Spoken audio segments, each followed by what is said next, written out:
Well, thanks again. And the title of my talk is Time Bomb, How the Western Conception of Intelligence is Taking Down Humanity. And that is what I'm going to be talking about today. Now let's get started. Oh, and hope this works. There. So do you know what this is? This is a Norwegian lemming. So if you learn nothing else in this talk, you now know what a Norwegian lemming looks like. And this is a picture of lemmings committing mass suicide.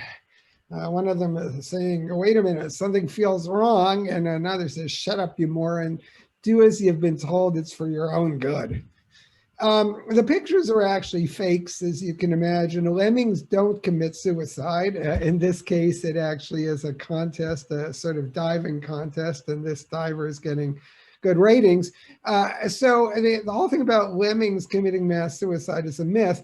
Only one species is known to commit mass suicide, and that's humans, as you can see here. Uh, Antonio Guterres, the UN chief, has said that humans are waging suicidal war on nature. Our planet is broken. The Secretary General of the United Nations will warn on Wednesday, it's now passed. Humanity is waging what he will describe as a suicidal war on the natural world. Nature always strikes back and is doing so with gathering force and fury, he'll tell a BBC special event on the environment, and that's from the BBC. So how do humans commit mass suicide? Well, they have different ways of doing it. One is religious cults or phony religious cults. This is the Jim Jones mass suicide in Guyana. It's not so much the way it's done today. A lot of it was also murder, as you may know. Weapons of war. This is the nuclear bomb explosion at Hiroshima. Weapons of war. Victims of a poison gas attack in Iraq. This is Napalm Girl, a famous photo for those of you old enough to remember it, in Vietnam. This is air pollution in Beijing. It's not fog, and air pollution at this level kills millions of people actually a year. This is Ella from London, UK, and her death certificate states that air pollution was the cause of her death. Oil spills. Food that's not good enough to eat, methicyanate gas explosion at Bhopal, mercury poisoning is another way people kill themselves. Climate change. You can see a polar bear that's gotten stranded, and a number of people died in the California fires just recently in the last year. Overuse of antibiotics. This is methicillin-resistant Staphylococcus aureus bacteria. And we also kill indirectly sometimes through, for example, urban income disparity. These are two residences in New York City. The one at the right, obviously, of very wealthy residents, and the one at the left of very poor residents. And it's in residences like the one at the left that young people get lead poisoning and sometimes mercury poisoning. So this is really very baneful and sometimes fatal to the children. The income disparity is not only in urban areas. This is two pictures in and around Appalachia in the United States, a house of a wealthy owner. And the house of someone with very few resources. And when I talk about mass suicide, I am not exaggerating. This is Sturgis, South Dakota motorcycle rally in 2020.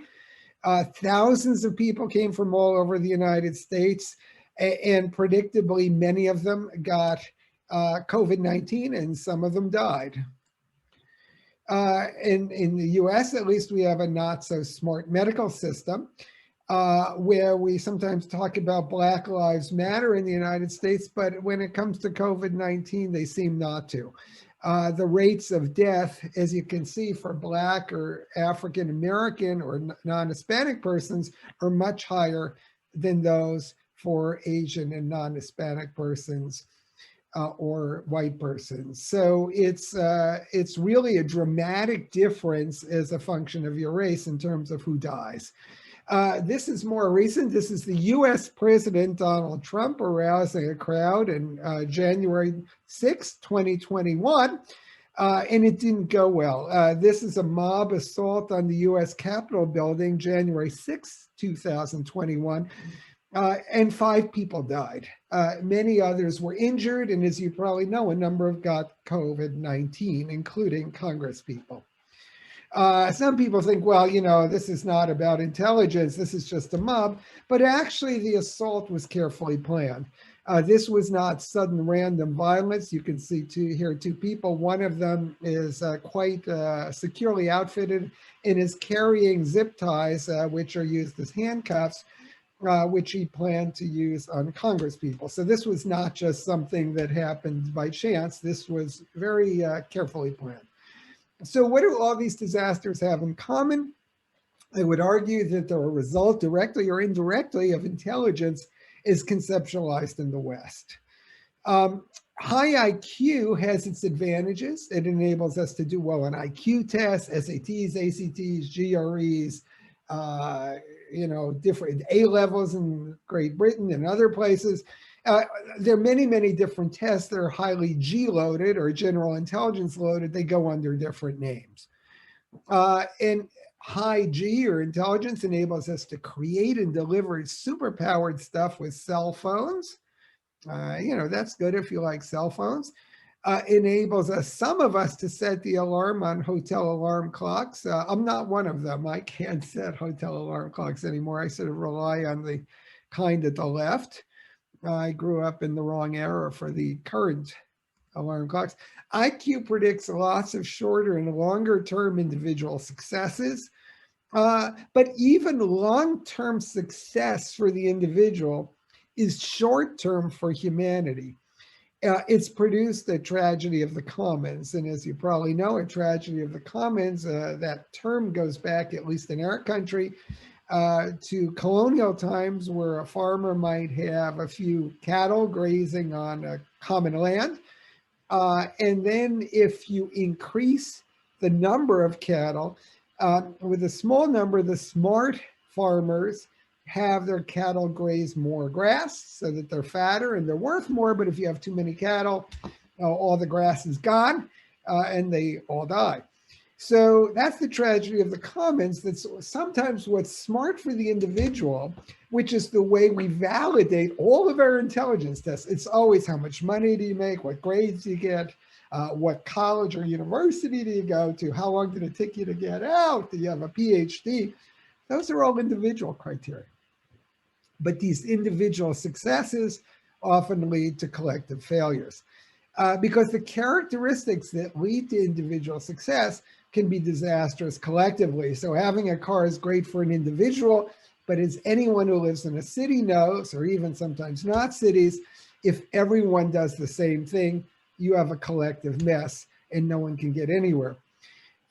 In the epic of COVID-19, many parents in the US have been very upset that standardized testing for college and graduate admissions has been delayed and often canceled as a result of COVID-19. The UK had a similar problem with their A levels.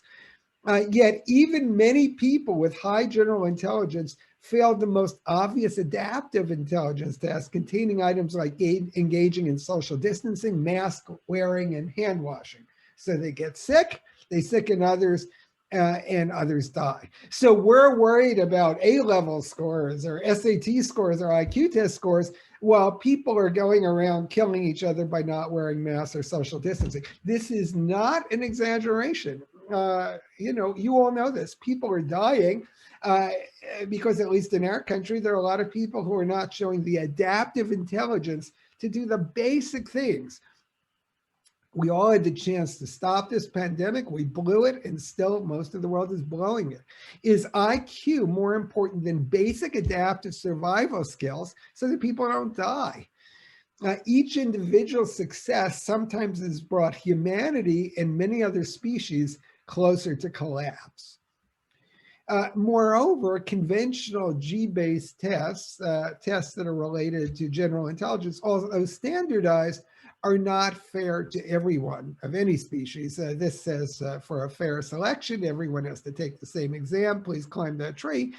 And of course, we don't have tests where different species of animals are climbing a tree.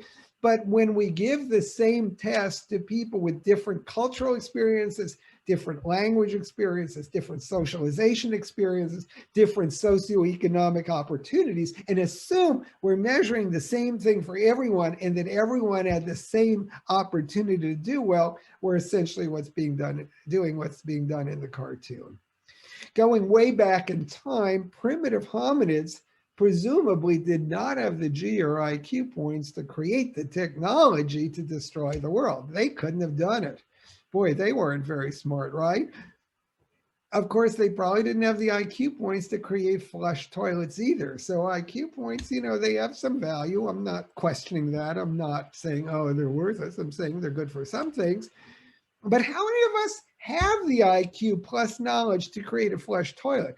The truth is that most of the time we're relying on collective intelligence. To adapt, we need other people to do the intelligent work for us. So we rely on this collective intelligence, and it magnifies the effects of IQ plus knowledge, both constructive but also destructive. And this is Chernobyl. Before the explosion and after the explosion. And that was an effect of a total failure of collective intelligence. But a bunch of people had the opportunity to stop it. None of them did. The same with the damn assault on the Capitol building. There were members of one party inciting people to go to the Capitol, to be wild. I mean, like, you know, that's what I mean by individual intelligence. I'm talking about people who went to Harvard, Princeton, Yale.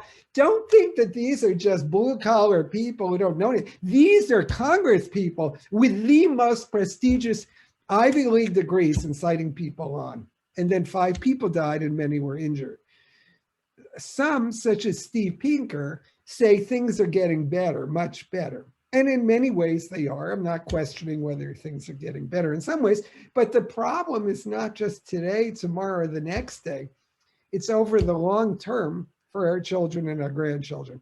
So if all politicians and leaders are thinking about is how can I get reelected next year, which in our country seems to be about as far as it goes for many of them, and how can I make money off the job, this is the kind of thing you end up with.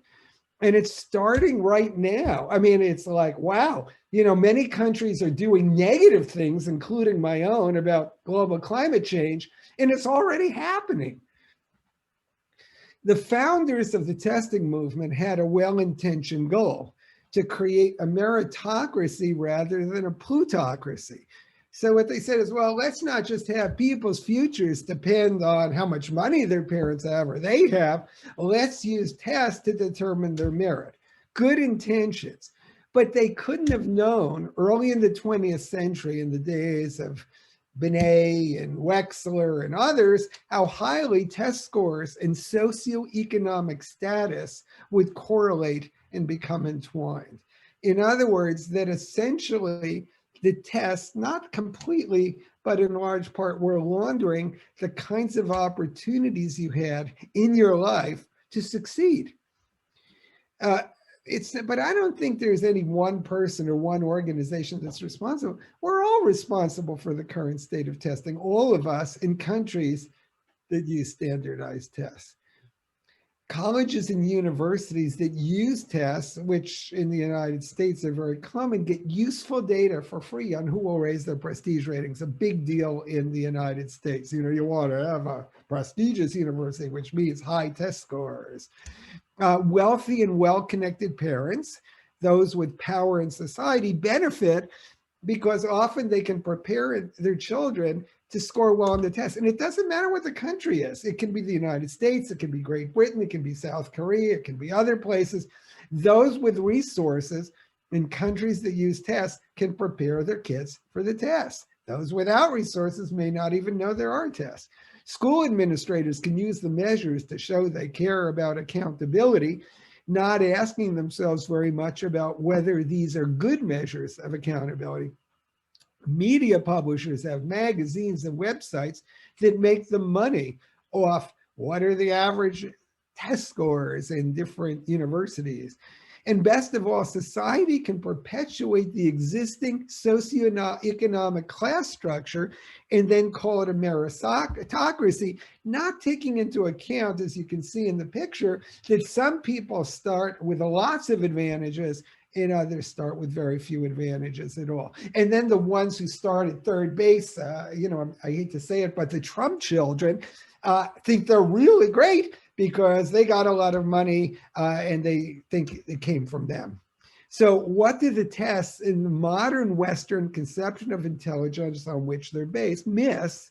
That's the next thing I want to talk about. They're missing most of what matters for creating a better world. One in which people can be intelligent, not in the sense of an IQ test or some proxy, but in terms of adapting themselves to the environment rather than destroying the environment and themselves in the process and ruining it for their children and grandchildren and great-grandchildren. We do have a choice. So what I've argued is that we want to look at what I've sometimes called an augmented view of successful intelligence. And I'll talk a little bit about creativity, common sense, wisdom, and some analytical skills. So the elements that I just talked about, creativity, analytical intelligence, practical intelligence, wisdom, they're not original to me. These elements are already included in many Eastern and indigenous conceptions of intelligence. So we did research on rural Kenyan conceptions of intelligence, and we found 4 terms that refer to intelligence: Rieko, which is more like knowledge, ability, and skills. That's what a lot of our tests measure. Luro, which is essentially very close to practical intelligence or common sense. Paro, which is very similar to creativity. And Winjo, which is very similar to wisdom. So somehow in our Western brilliance, or at least some people's Western brilliance, or those who use Western tests, we've lost sight of what even rural Kenyan people know who have never experienced these tests, that there's more to intelligence than G. So let's start talking about creativity. What we do, and I want to emphasize this, we're not just, sort of talking abstractly here. We measure everything we talk about. So in our studies that we've done in various places, we don't use how many uses of a paperclip can you think of, stuff like that. We try to use things that are more like creative tasks that have meaning for our participants. Design a scientific experiment on a topic of your choice. If you're a scientist, that's what you do. Draw a picture of the beginning of time. If you're an artist, you draw pictures of interesting things, not the kind of stuff they do in school. Or alternative futures. Suppose the Nazis had won World War II. What would the world be like today? Or write a creative story using the title "Social Media Died Today." Or draw an advertisement for a boring product like a new brand of bow tie, or create an exciting slogan for your school, or create a new game. So we give them a choice because creativity is largely domain specific, so they can show their creativity in a domain in which they have the potential to excel. Here's an example of an essay we got when I was Dean of Arts and Sciences at Tufts for a project called Kaleidoscope. So this was used for admissions to arts, sciences, and engineering at Tufts University when I was dean. If the Trojans had heeded Laocoon's advice and thrown Odysseus's wooden horse into the sea, they would have defeated the Greeks at Troy. Aeneas would then never have had reason to flee the city, and he would never have ventured to Italy to found Rome. Without Rome, neither the Roman Republic nor the Roman Empire would have existed. Concrete, the arch, plumbing, and the sauna might never have been invented. The modern implications of Rome never having existed are indeed drastic. Lacking even concrete floors, people would resort to sleeping in the mud, and without plumbing or saunas, they would be perpetually filthy and generally quite chilly.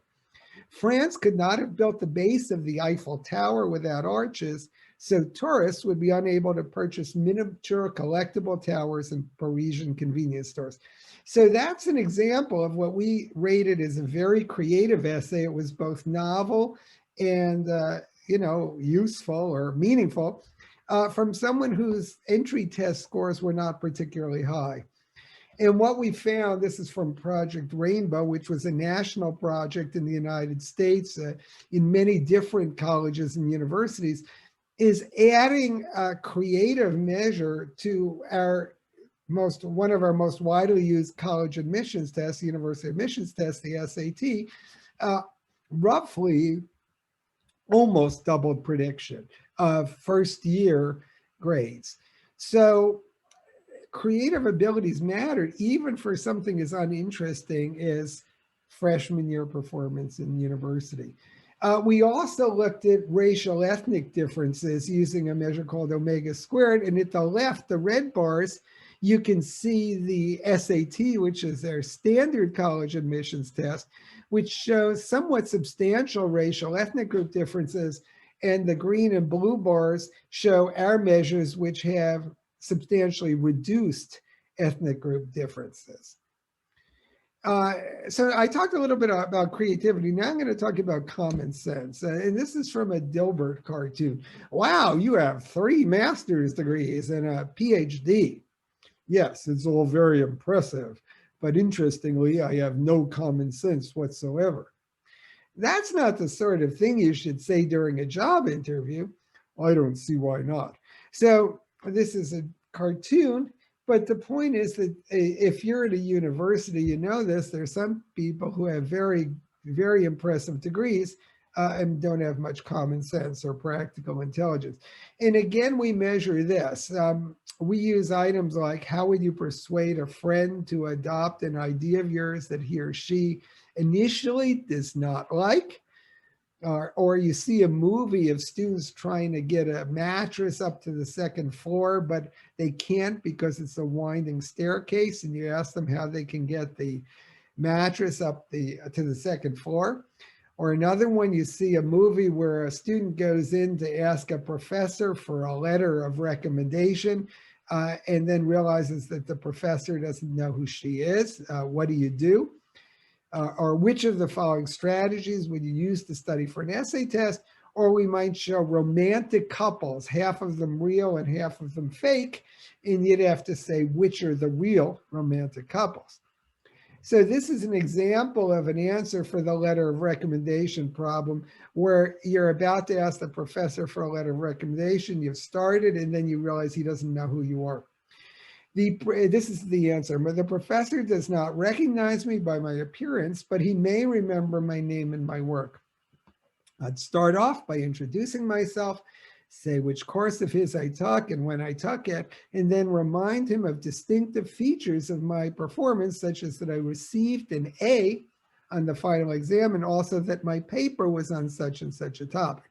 I would then say how much I enjoyed the class and how much I learned from it, and that I was hoping that he'd write me a letter of recommendation for medical school, for which I'd give him a transcript, resume, and samples of my work. But also I would say I totally would understand if he does not feel he was in a position to write, and in that case would not want to impose it all on his time.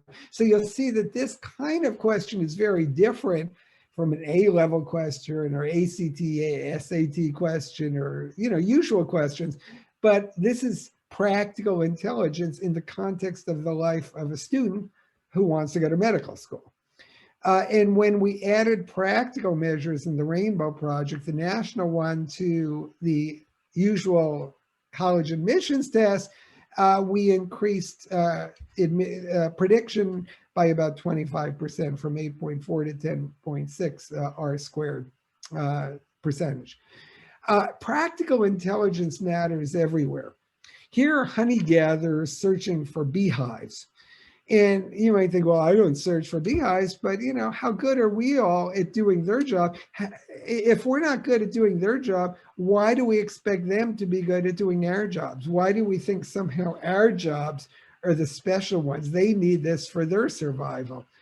This is from our Kenya project on practical intelligence. This is a school in which I worked, or we all worked actually. And here's an example of an item from one of our tests of practical intelligence. A small child in your family has homa. She has a sore throat, headache, and fever. She's been sick for 3 days. Which of the following 5 Yadnaya Lula herbal medicines can treat homa? And then you get a choice. And as you'll see, most of our kids couldn't answer any of them. Most of their kids could answer a substantial number. Now, when we sent the paper to a journal, one of the reviewers commented, well, you know, this may be nice in rural Kenya, but we don't need to do that kind of stuff here. Well, it turned out that reviewer was wrong, because this is exactly what we need in the era of COVID-19. We have people with high IQs, including people who went to very prestigious universities, who go to these parties and they go without masks and they don't socially distance, they don't wash their hands, and then they worry why people get sick and die. So these skills, which may seem very developing worldish, have become very developed worldish, and people are dying because they don't have them. And what you can see here is that practical intelligence in the first column was negatively correlated with IQ. People who did better on the practical test did worse on the IQ test. And you may wonder, well, why would you get a negative correlation? That seems inconsistent with Spearman's theory of general intelligence. But there is a reason, and that is, in this context, if the kids are viewed as smart, they're apprentice. They leave school and they take an apprenticeship, which will lead them to make an income. The kids who are not perceived as being particularly smart don't get an apprenticeship. They may stay in school, they gain academic skills, but those are not viewed as useful to being able to make a living. So actually the smart kids leave early. This is from a project we did in Alaska. It's a fishing village in which we worked in southwestern Alaska and the far northwest of the United States. And here's an item used. When Eddie runs to collect the ptarmigan he's just shot, he notices that its front pouch, the balloon, is full of ptarmigan food. This is a sign that, and then we give them some choices. And again, most of us couldn't answer this, but in terms of practical intelligence in their environment, it's really important. So we tend so much to value people by the skills we think are important, that are on tests. They're made up by usually white people from the West, to be given to white people from the West. And we don't take into account that what's practically smart differs from place to place. And as we see with COVID-19, from time to time, or the raid on the Capitol. Rural students excelled in indigenous practical skills, urban students in IQ. So students were all socialized to be smart. The kids were socialized to be smart, but what it meant to be smart differed as a function of where you lived, which makes sense. And often we simply use our own ideas about what smart is to say that's what everyone else should do. So the general point is that common sense or practical intelligence is not the same as IQ. One could be high in or both, or low in both, or high in one and low in the other. And anyone who's spent any time in academia should already know, unless they're blinded by their own need to think that their high general intelligence must mean that they're good, that they're not good at everything. There are plenty of people in academia who are high IQ, but low common sense. Just to make it clear, I'm not talking only about other people. When I was coming up for tenure at Yale, my mentor, Wendell Garner, told me I was one of them. So, but I did get tenure. All right, so the next item is wisdom. So we also measure wisdom, which is using your intelligence, creativity, and practical intelligence toward a common good. So you're trying not to benefit only yourself, but others, something that some of our politicians have no clue what that's about. So here are examples of problems we've used. Cora and Tamlin, 2 countries in the Middle East, are having a serious clash. The Taron River flows in the direction from Kor to Tamlin. Tamlin claims that Kor is diverting more than its fair share of the water from the river. It is getting ready to go to war over this precious water resource. What should the two countries do? Or give an example of how some passion you have in your life now could be turned for a common good when you grow older. Or another item, Richard and Jennifer broke up.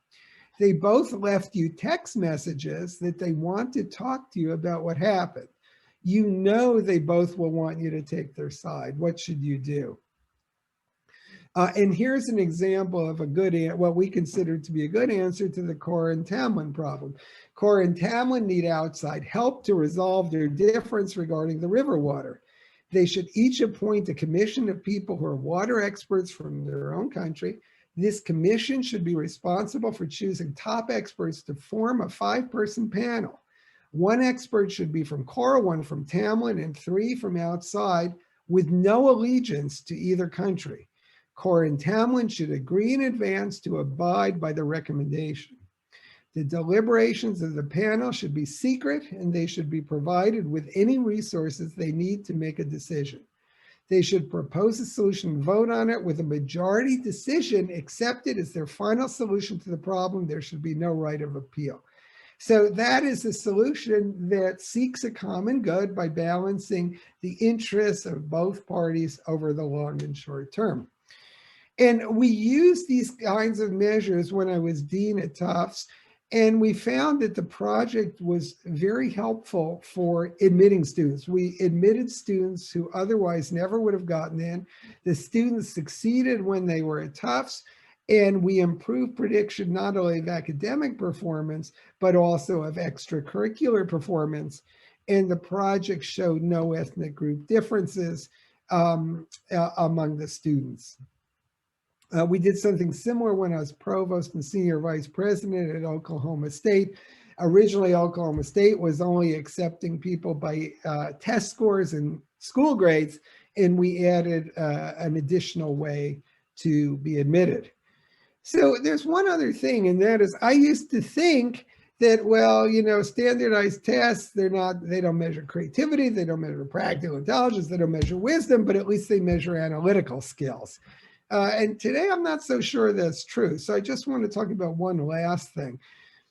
We've done research since I've come to Cornell on STEM reasoning, science, technology, engineering, and math, and whether IQ tests and SATs and A-levels and ACTs are good measures of that. So what we did is, instead of using tests of general ability or general achievement, we use tests of scientific reasoning, what you really do as a scientist. So here's something on proposing alternative hypotheses.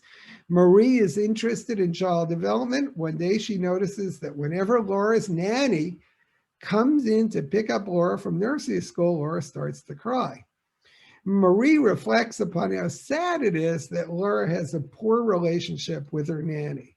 And the question is, what are some alternative hypotheses regarding why Laura starts to cry when she's picked up from nursery school by the nanny? And as you know, in science, we always get results, and we may have a preferred hypothesis, but if we don't think about alternatives, the reviewers and the editor will. So it's an important part of science. Another test we use is designing experiments. Ella, a senior in college, observes that her roommate tends to perform better on an exam if she's had a cup of coffee beforehand. Ella hypothesizes that drinking coffee before taking an exam will significantly increase one's exam performance, but Ella doesn't know how to test this hypothesis. So you're asked to design an experiment to test the hypothesis that drinking coffee helps exam performance. And the third test is assessing the validity of conclusions, which we have to do all the time in science and as reviewers. And in this one, Bill was interested in how well a new program worked for improving mathematical performance. He gave 200 students a pretest on their mathematical knowledge and skills. He then administered the new program to them. After administering the program, he gave the same 200 students a post-test that was equal in difficulty and in all relevant ways comparable to the pretest. He found that students improved significantly in performance from pre-test to post-test. He concluded that the program for improving mathematical performance was effective. Is this conclusion correct? And the answer, of course, is that it's not, because there's no control group. So you can't conclude anything at all from the study. Okay. So what we found is that the tests of scientific reasoning, these and others, correlated with each other. Standardized tests of intelligence correlated with each other, but the two kinds of tests, the scientific reasoning test and the standardized intelligence test, didn't particularly correlate with each other. In other words, whatever it is that the standardized tests of intelligence and its proxies are measuring, it's not scientific reasoning. And at least in our country, we're admitting students to science programs on the basis of general intelligence tests, which at least our research suggests are not very valid. So I've mentioned a few characteristics: creativity, practical intelligence, wisdom, domain-specific analytical skills. There are other things that matter too. I'm not suggesting that those are the only things that matter. Intrinsic motivation, integrity, critical thinking, rational thinking, emotional intelligence, active citizenship, specific talents, passion for making a difference, mindset. Certainly there are other things. The fly in the ointment is that standardized tests based on modern Western notions of intelligence are seriously limited and narrow, because Western notions of intelligence are seriously limited and narrow. There are available, as I talked to you today, at least prototypes that could expand our conception and measurements. Why don't we use them? There are lots of reasons. I mean, we're entrenched, we're intellectually lazy, we only think about the short term. Many schools want to preserve the socioeconomic hierarchy, so really don't want underprivileged kids to do well. We tend to be too entranced by numbers. Often we look for people who are smart in the same way we are. The tests serve a public relations function.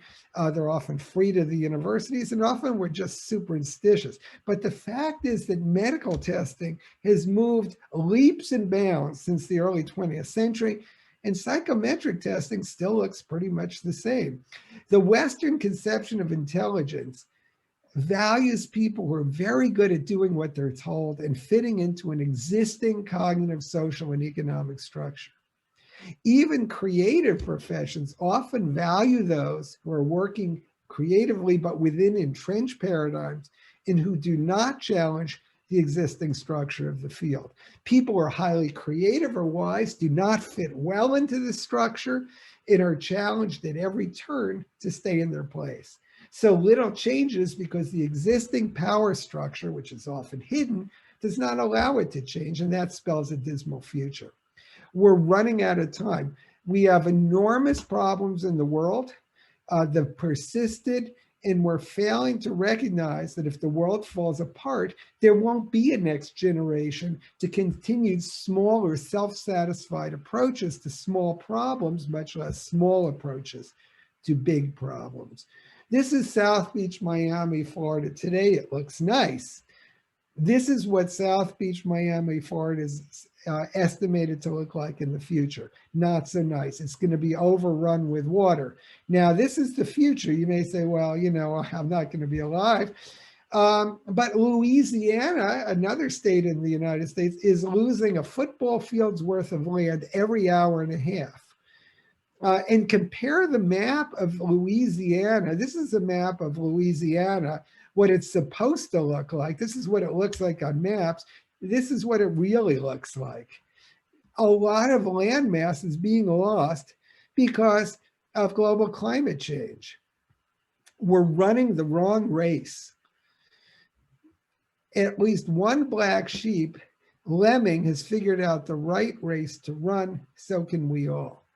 So my point is that we have to start thinking of intelligence not just as individual scores on these academic artificial tests we create for schools, but we have to think of intelligence collectively over the long term in terms of its adaptation so that there even is a world for our children and grandchildren. And thank you very much for listening. So I'm going to stop the share here and I don't know if we have questions. I'd be glad to answer them.